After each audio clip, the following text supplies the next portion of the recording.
Welcome to Data Skeptic All About Surveys, our season about survey design, interpretation, and methodology. Let your voice be heard at survey.dataskeptic.com. The paper we're going to discuss on today's episode is titled Bots and Knots, Safeguarding Online Survey Research with Underrepresented and Diverse Populations. And like any good title, there's a couple of interesting things to unpack there. In fact, it kind of unpacks like the movie Inception, so you could listen a few times, or instead I can give you a few tips here for getting the most out of listening. My initial interest in how I found the paper was with bots in the title. I've been out looking for real-world use cases of harm or just situations where bots were relevant to research and that the researcher published about that.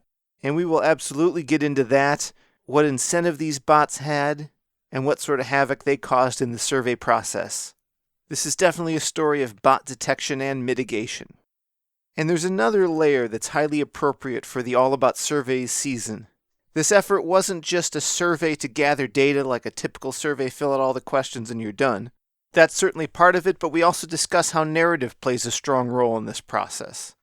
And there's a term I want to give you because I didn't know it before. It's dyadic research. Dyadic research is all about studying a couple. So you could imagine asking a married person, are you happy? That's a fine survey. Asking them, is your partner happy? I mean, that is a measurement, but it's probably better to just ask the partner directly. So if you want to learn something about a couple, you interview the couple together or maybe separately, but point is they're both involved. That's a dyadic research process. And that's the unique style of the research we're going to discuss today and the bots that interfered with that process. And if there's a final layer here, it's what was that research actually about? Well, as you'll hear shortly, this was a research project in which one of the partners in the relationship is a late-stage cancer patient. And while we cover that the least, we touch on some of the findings and leave you with a link to follow up with more. So let's end this introduction in the second person. Imagine yourself, you are a researcher. You're seeking couples, one of which is a late-stage cancer patient. You create a survey. You publish that survey on Facebook in some targeted groups, and you send that survey out to your social network, your personal contacts, people like that. How many responses do you expect to get in, 24 hours? How many in 48? How many a week later? There's no right or wrong answer here, but pick one and see how your result compares to what we discussed today. My name is Sara Bybee, and I'm a postdoctoral research scholar at the University of Utah College of Nursing. And can you tell us a little bit about what your focus is there? My focus right now is a little bit different than described in this article. So as a postdoc, I've been looking at social needs screening and outreach interventions for communities, but different than what's described in the article. I'm looking at social needs screening and outreach interventions for communities, primarily using social needs screening tools in emergency departments. And I'm also focusing my research a little bit higher upstream on systemic determinants of health. And where does academia sit with respect to these issues? Are these well-established things of study, or are these emerging areas? Social needs screening and intervention, those are established, but we don't have a lot of data on the best methods for asking these social needs screening questions, as well as methods for developing community organizations and services to meet individuals' needs. So that's one thing that we're looking at. In terms of more systemic determinants of health, legal epidemiology and policy surveillance are becoming more accepted in academia. However, right now there's not a lot of information on looking at policy in terms of its public health outcomes. So one of the things I'm going to be looking at is the population level health outcomes of state eviction policy. Oh, fascinating. I'd love to follow up on that when the time comes. That would be great. And how did you first take an interest in surveys being part of data collection?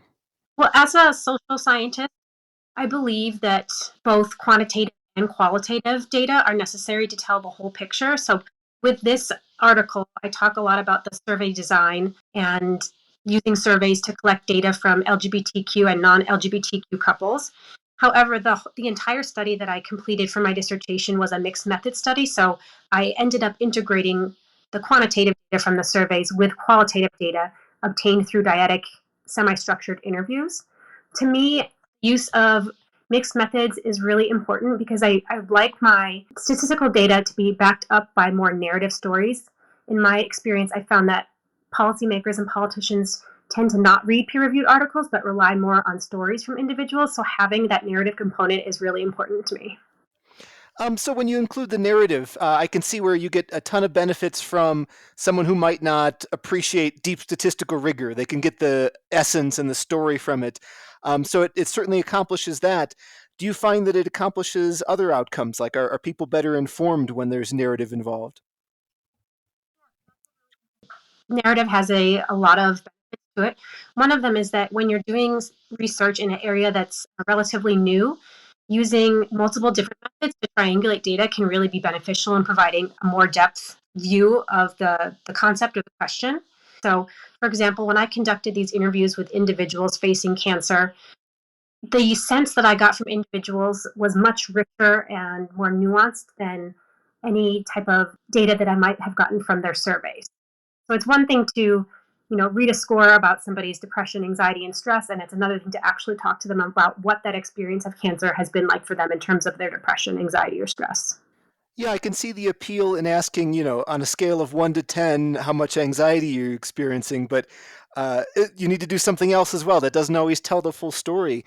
Do you have any examples or anecdotes of where the interview process really enriched the answers you were collecting? In my interviews with LGBTQ and non-LGBTQ couples facing cancer, one of my interviews was with a couple where one individual identified as a transgender male. And from this interview, I gained a much deeper understanding of what it meant to have a gendered cancer as an individual who identified as transgender. So this individual had breast cancer, I believe.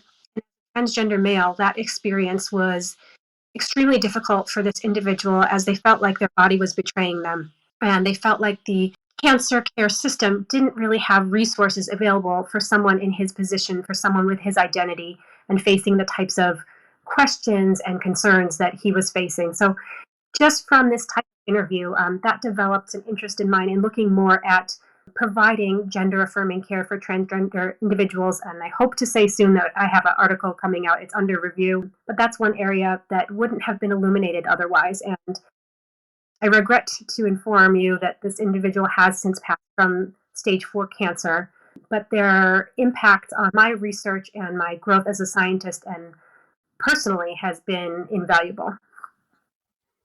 Yeah, it really highlights the situation in a way I don't know that you would have gotten to with or predicted that to ask a question about it. So it really adds and enhances the data collection.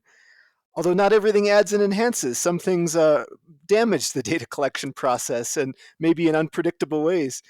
Could you talk a little bit about how you first determined that there were bots involved and that some steps needed to be taken? So, this was my dissertation research, as I mentioned, and as a PhD candidate, you get really excited to launch your study and see how many participants you're going to get. So I launched the recruitment phase of my study, and I believe it was within 48 hours. I had 619 responses to the initial interest form, which is really just a simple red cap form asking for your name, your email, your partner's name, your partner's email. When I first started getting a bunch of interest in the survey, I was super excited. I thought, I'm going to get my dissertation done so fast. I'm going to be the best ever. By day 2, I was getting really concerned. One of the first things I did was I just made an Excel spreadsheet of all the different names and email addresses from each interest form. And that was a kind of 500-foot view, if you will, of looking at the data. And in that way, I could identify blocks of missing responses or responses that were duplicates. And that kind of was the first thing that alerted me was this high number of people being interested within a few hours of the study going live. And then this weird, the data looking abnormal in terms of there being lots of empty boxes and emails not matching individuals' names. Learn, collaborate, and connect with the global data community at the 2023 Data Connect Conference on July 20th and 21st, hosted by Women in Analytics. The annual Data Connect Conference brings together 1,500 industry leaders, technical experts, and entrepreneurs to discuss the latest in data, analytics, machine learning, and artificial intelligence. You'll hear from 50-plus thought leaders like Cassie Kurakov, Chip Wynn, Stephanie Domas, and Wendy Batchelder, Data Connect's multiple tracks cover a range of topics, allowing each attendee to create the optimal agenda tailored to their interests and experience. You'll also find non-stop networking opportunities to collaborate with peers and connect with experts. Ready to learn something new? Enhance your conference experience with expert-led workshops where you'll learn in-demand skills from seasoned professionals. Or book an Ask an Expert session to meet with a specialist one-on-one during the conference. Data Skeptic listeners can get 15% off regular or virtual conference passes using the promo code DATASKEPTIC. So clear your calendar on July 20th and 21st, 2023. If you're in or can get to Columbus, Ohio, go on site. If not, get that virtual pass. Either way, you can get 15% off with promo code DATASKEPTIC. Visit www.dataconnectconf.com. That's dataconnectconf.com. I don't know what the national statistics are, and I'm not going to rely on you to know them either, but although there are a lot of people who are facing stage 4 cancer, it's not super prevalent. I don't know of anyone in my life currently that is facing that, although they have in the past. Maybe that's just my anecdotal bias. Did you have an expectation going in based on maybe the background rate of how many respondents you might get? I can't give you any numbers in terms of, what I expected, but given that dyads are historically very difficult to recruit, so, a partner and a couple or significant others, romantic relationships are very difficult to recruit because you need two people instead of one. In addition, we know historically that LGBTQ individuals and populations are historically difficult to recruit.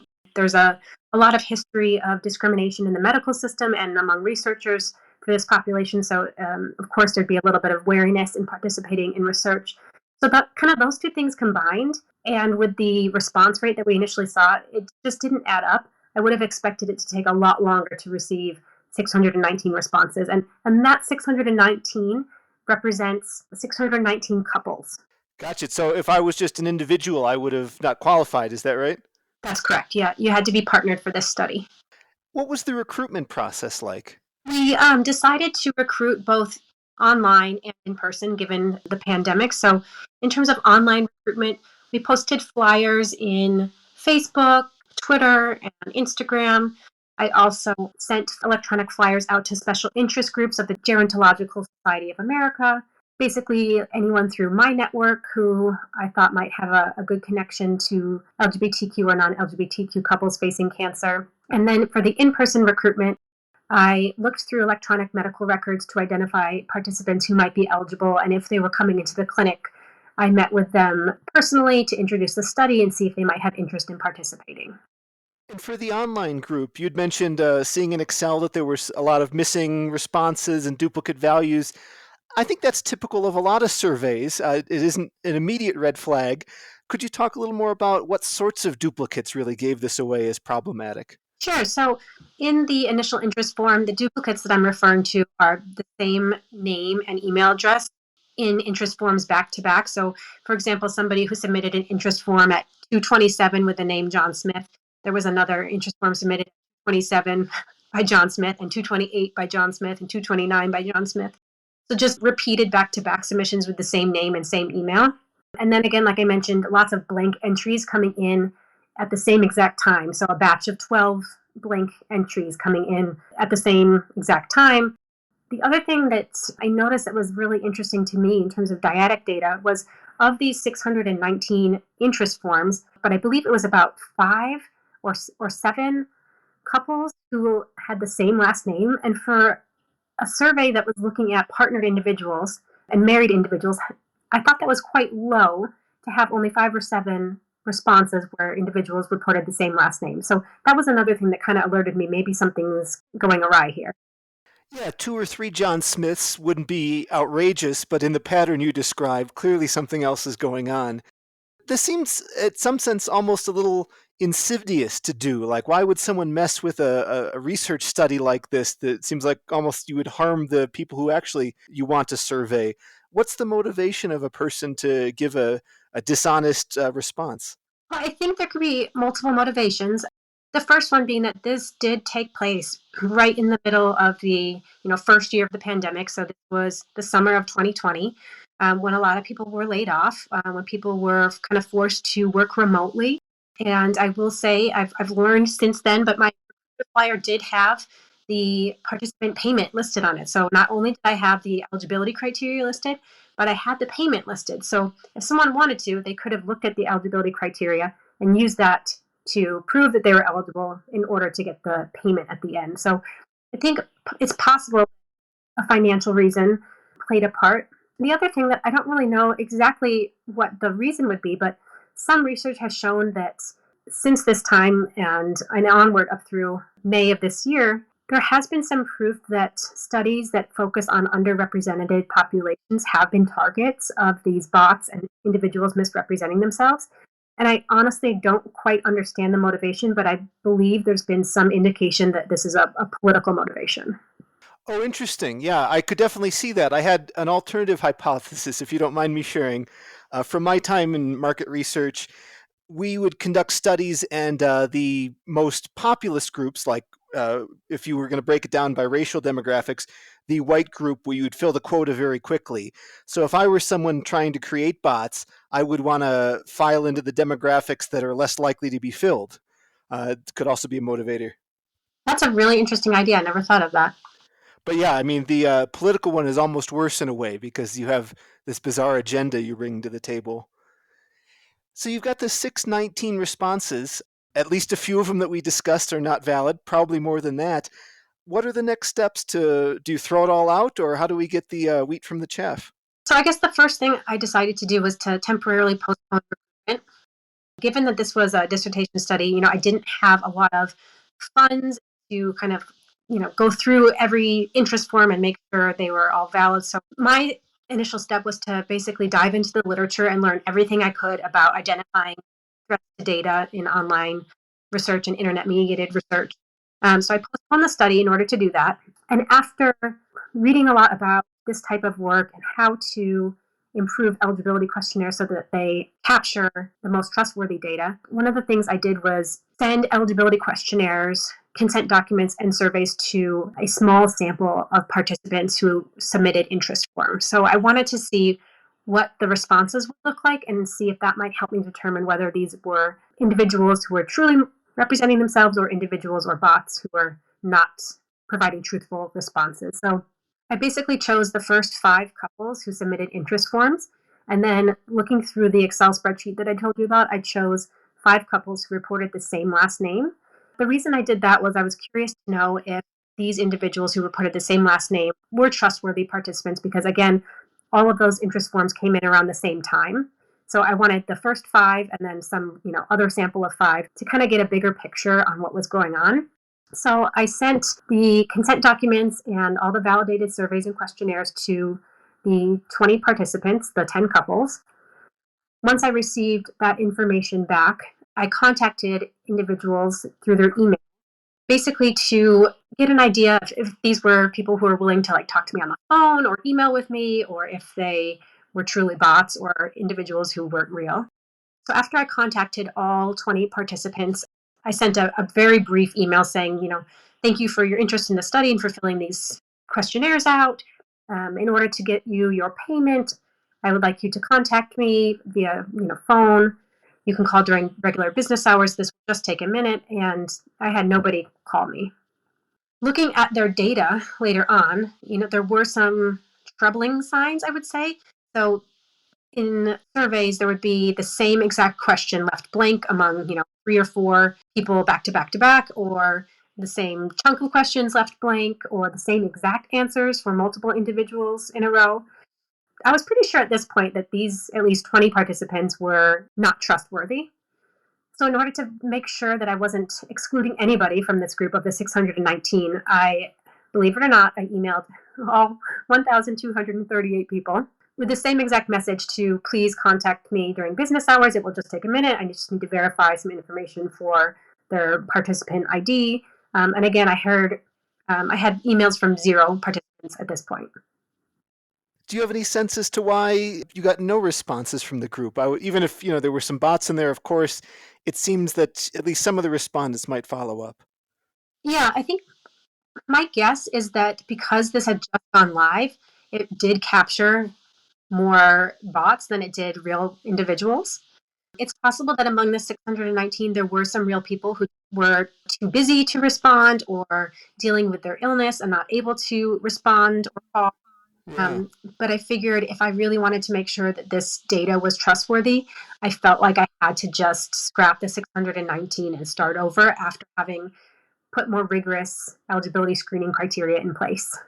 Could you elaborate on what some of those eligibility criteria were? So the eligibility criteria included being age 40 years or older, having a diagnosis of advanced cancer, meaning stages 3 or 4, metastatic or unresectable cancer, or having stopped curative treatment, and having a significant other who also agrees to participate. What steps do you take in terms of verification or to make sure you don't wind up in the same place? So there's a lot of different steps you could take. Based on the literature review that I did, there was kind of two camps of steps. The first one was ways to prevent any of this from happening through your study design. And the second kind of camp of strategies was things to put into place after your study design is complete and you're kind of in the data collection and analysis phase. Could we maybe expand on study design? How do you address the problem there? Yeah, absolutely. So one of the things that I found was to be really cognizant of which social media platforms you use if you do want to advertise the study and do recruitment using social media. So I don't have proof other than anecdotal, but what I've noticed through my study at least was that I seemed to get individuals who didn't respond to my emails more frequently when I used Facebook than when I used other social media platforms. So I would say, being very clear about, is this going to be a public recruitment or are you going to target specific groups? That might narrow down your net in catching folks who are misrepresenting themselves. Another thing in the study design phase is to make sure you have a CAPTCHA feature on the public facing survey page so that you're making sure you don't have any computers taking your survey. One of the things I didn't think about ahead of time that I wish I had thought about was collecting IP addresses. So based on the type of online survey that you're conducting, it might be possible to collect IP addresses so you can screen for multiple submissions. I was using RedCap, and the RedCap that I was using didn't allow IP addresses to be collected, so that wasn't an option for me. But I know in Qualtrics that is an option, so kind of consider which type of survey software you're going to use ahead of time. In addition, one of the things that I changed in terms of the eligibility questionnaires that I highly recommend was instead of including a question basically asking, are you this age or older? I included one blank text box asking participants to list their age, and then later on in the survey asking them to list their date of birth so I could compare responses. And I actually was able to eliminate a few untrustworthy responses just from that for people who miscalculated the age based on the date of birth. I think I'm prone to being plus or minus 1 year in my own age. What was your flexibility there? And that was my flexibility as well. If it was like an odd math thing, I would kind of let it slide and look at the other responses to make sure that those seemed they were verifiable. And then during the analysis phase, I feel like much of the criteria you've outlined, like putting it into the spreadsheet and just looking for the data, things jumped out at you, but I don't know that it's a automatable procedure. It sort of takes, or at least it seems to take maybe a human observer to bring their brain to the table and do some critical thinking around whether or not someone is a legitimate respondent or not. Do you agree, or do you think this could all be automated? I think it could be automated. Again, one of the reasons I wrote this article was to let other early career scholars or students know about this issue because we usually don't have funding to employ these kind of algorithms or have study participants who are quote unquote validated. That takes money. And a lot of times there's not funding for early career research or dissertation research.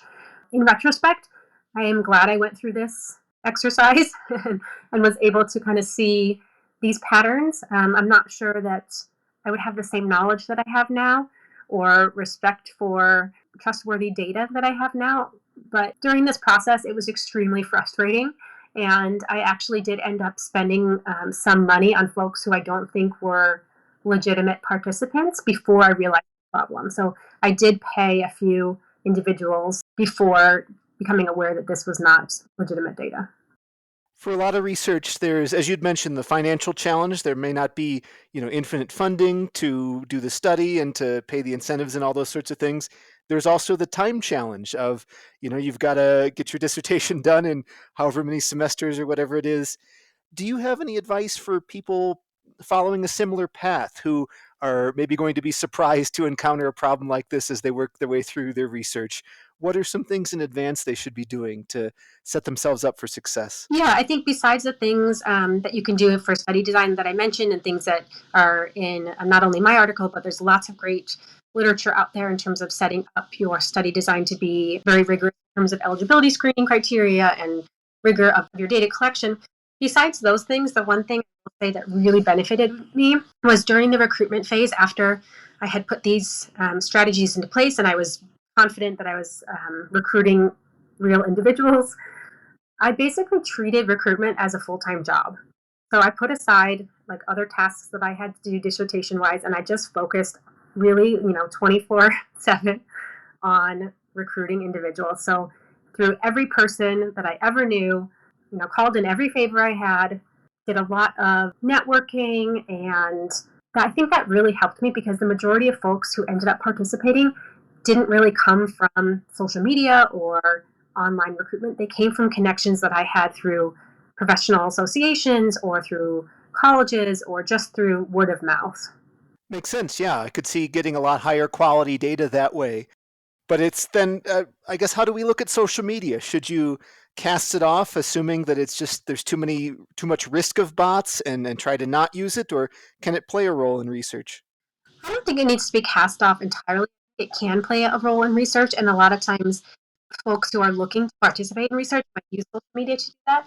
I would just say beware of potential bots or individuals misrepresenting themselves, and also weigh, the pros and cons of getting a larger sample versus getting data that you know is trustworthy.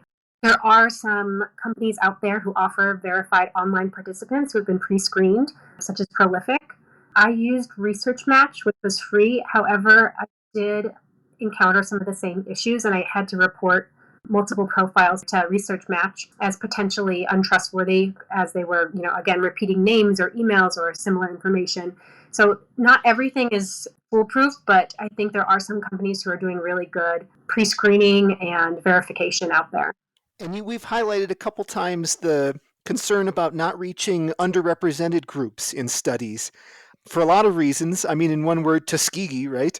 But these are ongoing challenges, and there are many other incidents like that that could make a person very hesitant to participate.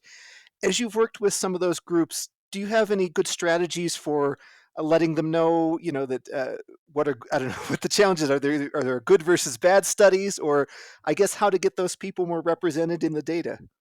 That is a very complex question, and I will do my best to answer it.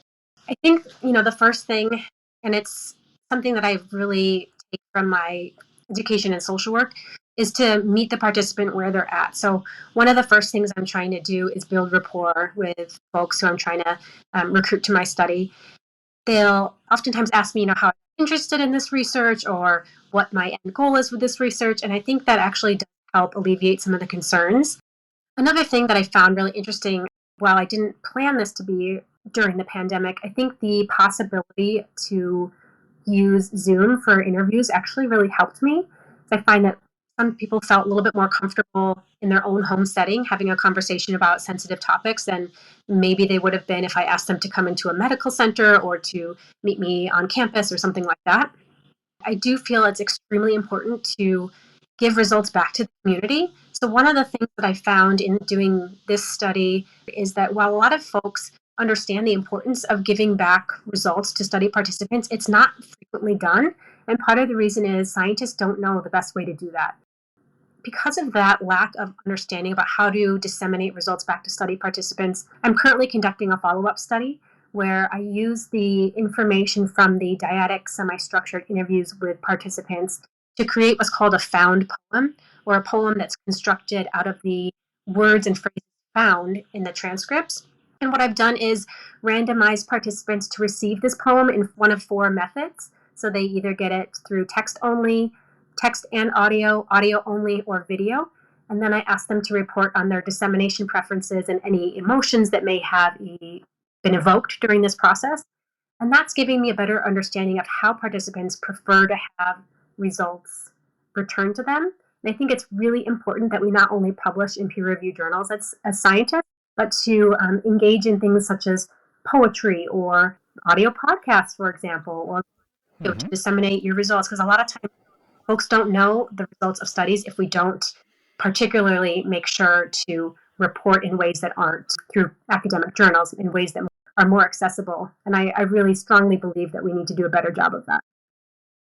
One of the novel aspects about your work is that it focuses on couples. You could have focused on individuals. It would have been a different style of research, I'm guessing. Could you speak to what was particularly interesting to follow on that path? Yeah, I think for me, the desire to focus on couples really came from my clinical work as a social worker. I saw how one individual could experience positive change while the other individual didn't. I saw couples where both individuals experienced positive change as a result of their cancer. So I was really interested in the interaction between couples, and there wasn't a lot of research out there that really looked at this dyadic process, post traumatic growth, specifically among sexual and gender minority couples and individuals with later stage cancer. So, really, the impetus behind it was to understand more about that interaction and also to fill a gap in the literature. And we've touched on this indirectly in a couple of ways, but I also just wanted to ask if you could highlight any of the nuances or differences in studying both LGBTQ plus and non-LGBTQ plus couples. Obviously, they're facing different challenges, but I don't know that I appreciate what those are yet. One of the things, so in terms of cancer, LGBTQ plus individuals have higher rates of cancer. They're diagnosed at later stages, which often means that they have higher morbidity and mortality to cancer. In addition, as we kind of talked about briefly, there's a history of discrimination for LGBTQ folks in medical settings. So individuals might not have access to care or might have medical insurance. Those rates are lower for LGBTQ folks. In addition, in terms of the surveys that I administered through REDCap, one of the problems that I found was that all of the survey instruments were validated with basically cisgender heterosexual populations.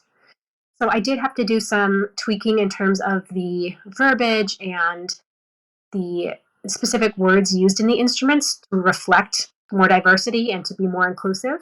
One of the other things to take note of is I did have one individual respond that not only were the survey instruments not inclusive in terms of including LGBTQ plus folks, but they also were very focused on two individuals in a relationship and didn't reflect polyamorous relationships. So that's something that I thought a lot about as well, is the fact that most of our survey tools that are validated out there are really only validated on such a slim part of our population. So, as you'd mentioned earlier in the interview, this was not an expected step, and I think credit to you for even noticing that there were these data challenges. If another person had been rushed and careless, they might have just gone forward with the study results. But it also seems like kind of a left turn in your academic process. Could you speak to how the need to develop this extra skill set? Yeah, absolutely. So I think one of the things that I really want to make clear is that I'm not an expert in data science or the bots or data that's untrustworthy, but I really had to become one just for this project. I really wanted to do a service to my participants and to expand the knowledge in both dyadic research and post-traumatic growth and cancer and research with sexual and gender minority populations. And so in order to do that and maintain integrity, I did have to learn this information from the ground up. But there are a lot of great experts out there. In my manuscript, I say to refer to LATA 2020 is a really good publication about detecting social bots. There's lots of other individuals who've looked into this more than I have. So just a shout out to other individuals who've come before me, that this is not something I'm an expert in, but other people have really been beneficial in guiding my work. And that's a reason why I wanted to disseminate this information so that I can then pass that information along to other individuals who are in the initial steps of their research. Would you recommend any changes to social science programs? Should there be, I don't know, an undergraduate class that teaches this kind of thing? Yes, that would be awesome. I think internet mediated research in general, maybe not a specific class on bots and individuals misrepresenting themselves, but I think there's a lot we don't learn and a lot that's kind of trial by fire, and you do it and you mess up and you do it better the next time. But having a class specifically addressing the use of the internet for research would be excellent. Well, Sarah, is there anywhere listeners can follow you and your work online? I'm sure I have a website for my research, www.sara, that's Sara, Bybee, BYBEE.com. Cool. We'll have a link in the show notes for people to follow up. Thank you so much for taking the time to come on and share your work. Thank you. I really appreciate it. Well, that's it for this installment of Data Skeptic All About Surveys. Share your opinions at survey.dataskeptic.com.